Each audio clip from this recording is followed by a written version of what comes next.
Hello, cuties. This is Kim. Welcome to the Quest Board. This story is about a driven farm girl who makes her dream come true by living the dream of someone else.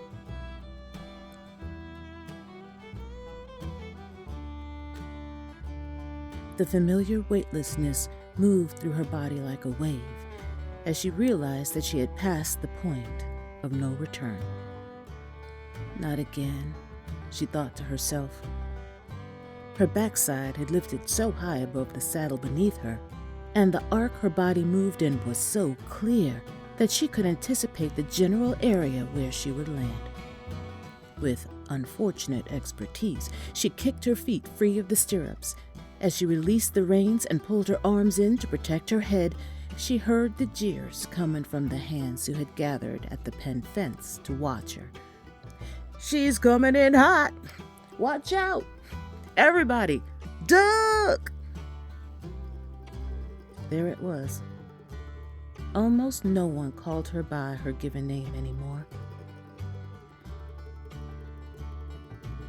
As she tumbled over the creature's head, she saw it swerve in the direction of the nearest fence post. Jag, the main hand, put on a heavy leather glove, reached into his zing pouch, shouted, "Zing on!" and placed it in its slot in the fence. Everyone heard and felt the buzz that indicated the pen's lightning-repellent wiring was active. He then darted to intercept the creature. It trembled at his sudden movement and jerked away from him, turning blindly into the other hands that rushed in with spears, caltrops, and barbed ropes. Duck knew she'd had no business on that beast. It had just come in yesterday, and even Rip would not try to mount a wild snail for a couple of days. But Duck had been practicing. This would be the perfect chance to show she could do something better than her sister. "Don't hurt her," she thought. "She's just scared." But she abandoned the stream of thought as she forced herself to focus on the angle and momentum of her body to try to land with as few scrapes as possible. As she'd hoped, she impacted the dusty red clay earth as a ball rather than a plank. However, she rolled farther than she anticipated, and her side slammed into the main gate. She fought against showing her pain and managed a resolute squint instead of a whiny grimace. She heard something snap and saw that her former mount had grabbed a spear in its mouth and snapped the weapon. Unfortunately for one of the hands, the creature had managed to get hold of the bearer's arm as well, and from the pitch of his scream, it was working on snapping that too. She took a deep breath to call out to the hands to leave the mat alone because she was sure she could calm it down herself, but the blinding pain she felt with that intake of air stopped any further action on her part. Her head dropped in defeat. She would never outlive her nickname, and she was ashamed that her actions might lead to the injury of an innocent, although rude, ranch hand, and unnecessary damage to the wild mount that she knew she was not experienced enough to break. She began to settle back onto the ground to watch the commotion she caused when an arm wrapped under her armpit on her uninjured side and lifted her to her feet. "That was your best time yet." Her sister did not stop. She just paused her forward movement to help Duck up and resumed as Duck began to rise. "You've always had the heart, but you don't have the head yet." She kept her gaze focused on the bucking and trembling animal and resolutely advanced toward the flailing beast as Duck steadied herself against the fence. Duck took a shallow breath to prepare herself, then pushed her body away from it to make sure to stand under her own power. Rip's shaved head gleamed in the moonlight. The multiple stud earrings in her ears glinted like a halo of fireflies. Each earring represented a championship event win. Rip was the queen of the rodeo. Roping, wrestling, racing, or riding, if it happened in a rodeo ring, she was always the one to bet on. "Back off her," Rip said to the hands as she reached into an oiled leather pouch on her belt. She spoke just loud enough for them to hear her without shouting. Although both Rip and Duck had similar body types, their manners were so distinct that anyone who knew them could tell the twin sisters apart, even without the hair difference. As soon as they heard Rip's direction to retreat, all the hands that could backed away from the animal. Jag stayed out of reach, but near enough to grab the injured ranch hand as soon as it was possible. As the hands moved away, the creature paused, its tentacles still flailing in search of an exit from its situation. Rip approached from behind and lobbed a gooey handful of sweet slime over the top of the animal so that it landed in front of and away from the trapped hand. The steed sensed the marshy smell and released the ranch hand. He grabbed his wounded, grated arm as Jag snatched him away from the fray. Rip quietly advanced on the creature as it moved directly toward the moist gray-green spot on the dusty ground. As soon as its head, body, and shell were in the best alignment for mounting, Rip sprinted at it and launched herself into the saddle with 2 expertly placed footfalls into the spiral notches on its shell. Her feet slipped into the stirrups smoothly, as if she mounted a farm-bred hatchling, and she plastered herself in for the break. As it tired, whenever it undulated in a calmer and more predictable pattern, she rubbed a small gob of sweet slime on the closest bit of its exposed flesh. She steered it away from the fence to avoid shocking it and instilling new panic. Slowly, finally, it gave in to Rip's weight and handling and stopped bucking. Rip nodded at Jag, who removed the zing stone, called "Zing off," and opened the gate for her. "Shame to waste so much sweet slime, Ms. Rip," he said. "That's a pretty penny drying up in the dust." Rip didn't respond to the concern.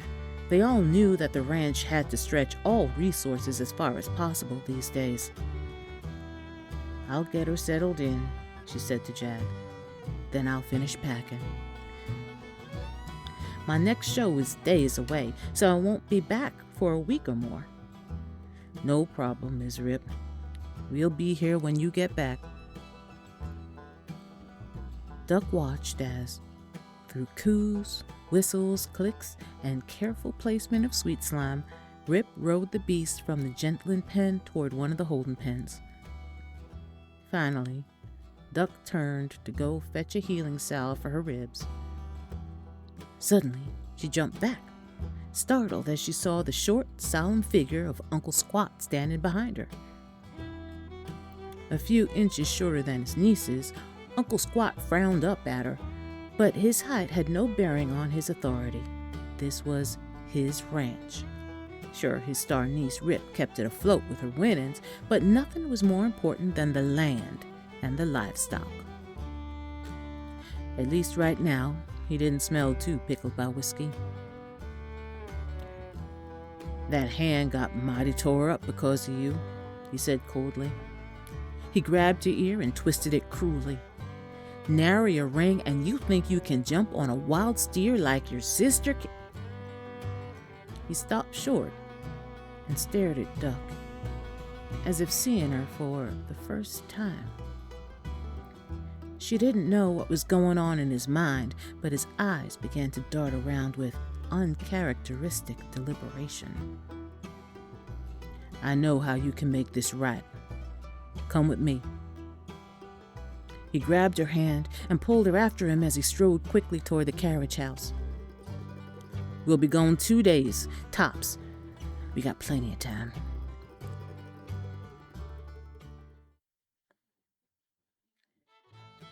The cheers were loud and joyous. Sharp whistles, applause, and shouts of "Y'all, get 'em!" and "Rip, Rip, Rip!" echoed in waves around the arena. She sat in the chute atop a struggling and shifting mount that leaned from side to side, trying to scrape her off its back. Her bald head gleamed in the moonlight, and the flickering light from the nearby torches caught the facets and angles of the multiple earrings in her slightly swollen ears. Uncle Squat had said it was just a guest appearance at a small exhibition show. It was not a championship, so there was no medal or earring, just a snail steed egg for the best ride. Duck would shake some hands and sell some autographs. She would use the money she made to take care of the injured ranch hand and not have to rely on Rip.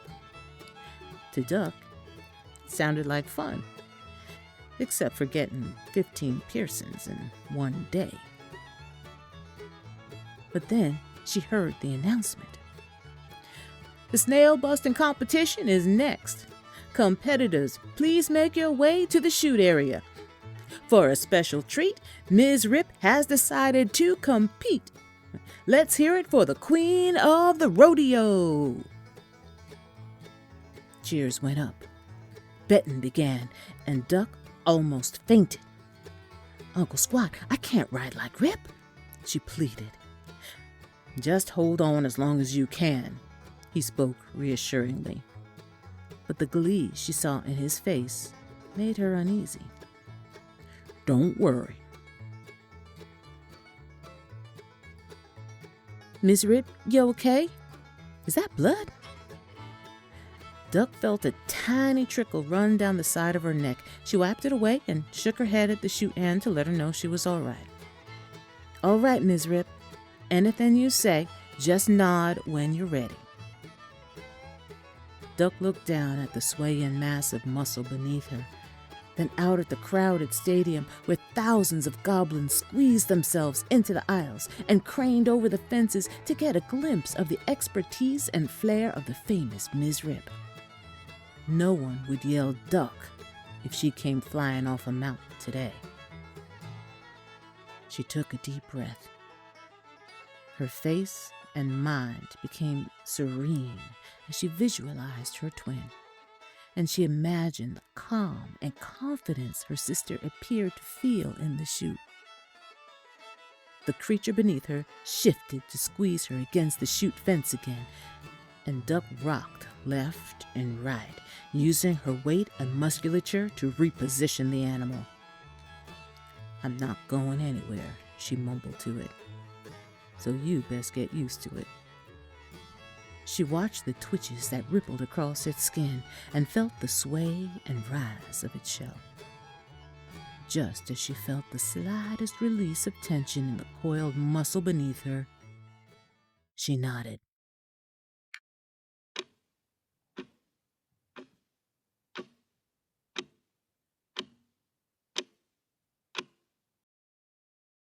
The gong sounded, signifying the end of the ride.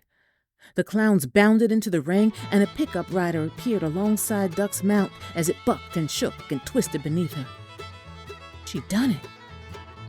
She reached out and swung herself onto the shell of the pacing mount as the ring staff took control of the wild animal.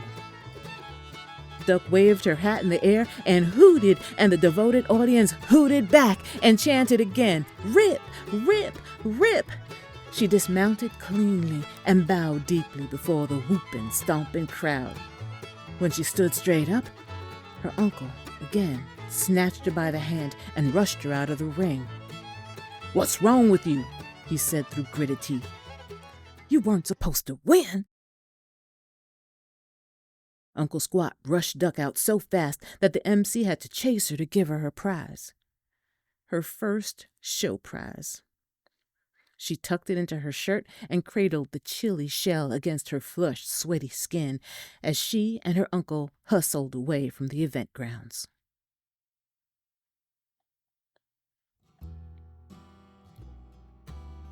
Jag stopped Rip's cart at the entrance to the ranch. He hung his head but spoke with resolution. "I'm sorry, Ms. Rip," he said, "but I gotta get permission from the new owner to let you onto the property." "Have you been licking toads, Jag?" Rip responded incredulously. Stop joshing and let me in so I can wash, get a meal, and stretch out. I've been on the road for days. Jag stepped into the path in front of the carriage, Snail. Ma'am, he said pointedly, the new owner, Mr. Roughstock, has inventoried the buildings, equipment, and livestock. If you bring anything that might happen to have originated from this property back onto this property, it will be seized to fulfill Mr. Squat's gambling debt. Through the road dust that streaked Rip's face, Jag could see wariness shift toward confusion. What did he bet on? Mr. Roughstock said that Mr. Squat bet against you at an exhibition event that I know you did not attend. Mr. Squat and his duck took all they could carry before Mr. Roughstock appeared. I think they're waiting for you in town. The last time I saw Mr. Squat, he was real pale and jittery. And his duck just looked sad and bald.